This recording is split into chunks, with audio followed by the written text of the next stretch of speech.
బీహార్ లో ఆర్జేడీ ఘోర పరాజయం ఆ పార్టీ అధినేత మాజీ సీఎం లాలూ ప్రసాద్ యాదవ్ ఇంట్లో పెను భూకంపం తీసుకొచ్చింది. లాలూ కుమార్తెలో ఒకరైన రోహిణి ఆచార్యను ఇంటి నుంచి గంటేశారు. రాజకీయాలకు సైతం గుడ్ బై చెప్పేలా ఒత్తిడి చేశారని కన్నీటి పర్యంతం అయ్యారు రోహిణి. ప్రస్తుతం ఇంట్లో లాలూ యాదవ్, లాలూ భార్య రబ్రీ పరిస్థితి ఏంటో బయటకు రావడం లేదు.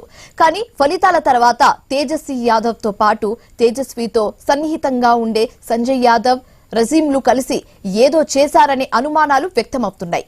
వీటికి రోహిణి ఆచార్య చేసిన వ్యాఖ్యలు, వరుసగా సోషల్ మీడియాలో పెడుతున్న పోస్టులు దుమారం రేపుతున్నాయి.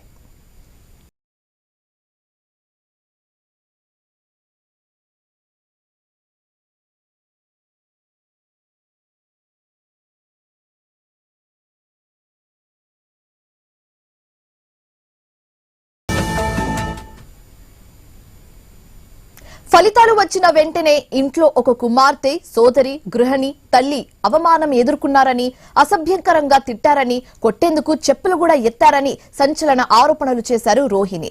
తన ఆత్మగౌరవం విషయంలో రాజీ పడేదే లేదన్నారామె. చాలా అవమానాలు ఎదుర్కొన్నట్టు చెప్పారు.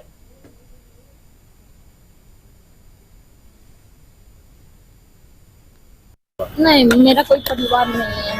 अब ये जाकर के आप संजय, रमेश, तेजस्वी यादव से पूछिए, मेरा कोई परिवार नहीं है। वही लोग निकाला है हमको परिवार से, क्योंकि रिस्पॉन्सिबिलिटी लेना नहीं है उनको।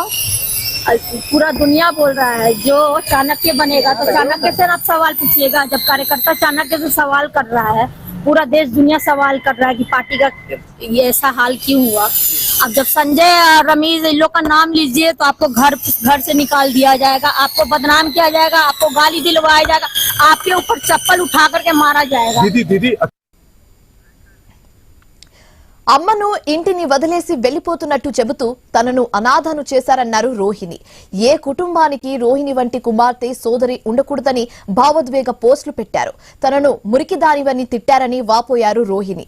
తండ్రికి గతంలో ఇచ్చిన కిడ్నీ అంశాన్ని కూడా ఈ సందర్భంగా ప్రస్తావించారామె.